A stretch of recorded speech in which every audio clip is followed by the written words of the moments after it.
বুড়া মানুষের অন্তর দুই ক্ষেত্রে যুবক হয়। বুড়া মানুষের অন্তর কয় ক্ষেত্রে যুবক হয়? বলেন, বুড়া মানুষের অন্তর যুবক হয় কয় ক্ষেত্রে? সত্যি কথা বলেন তো, কত মানুষ কবর দিলাম আমরা, তার হাজারো আশা দুনিয়াতে আছে না নাই? বুখারী শরীফের 6420 নম্বর হাদিসের বর্ণনা।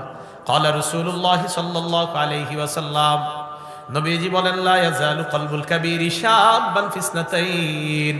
বুড়া মানুষের অন্তর দুই ক্ষেত্রে যুবক হয়। বুড়া মানুষের অন্তর কয় ক্ষেত্রে যুবক হয়?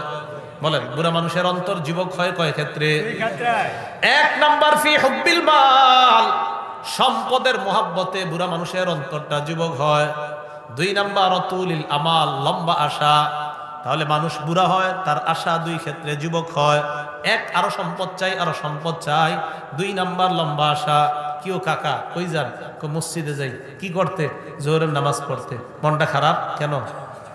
কার বইল না বাতিজা, 5টা ছেলে সাউথ আফ্রিকা পাঠাইছে, আর একটা বাকি আছে এখনো। 5টার বেতন আছে মোটামুটি, কথার কথা ইতালি হইলে আর বেশি, কথার কথা ধরে নেন 50-60 লাখ বেতন আছে। আর বইল না, ছোট ছেলেটা বাংলাদেশে কোনো মতে একটা চাকরি করে, এই 30-40 হাজার পায়।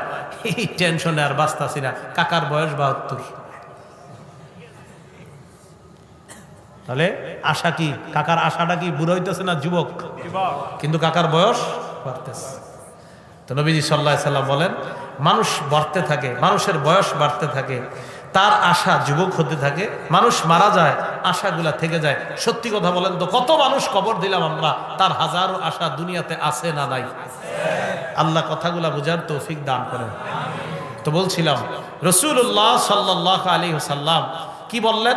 ভালো মানুষের জন্য ভালো সম্পদ, আর দোয়া করলেন আল্লাহ মুহাম্মদ সাল্লাল্লাহু আলাইহি সাল্লামের পরিবারকে ততটুকু সম্পদ দেন যতটুকু তাদের জন্য প্রয়োজন। আল্লাহ বুঝার তৌফিক দান করেন।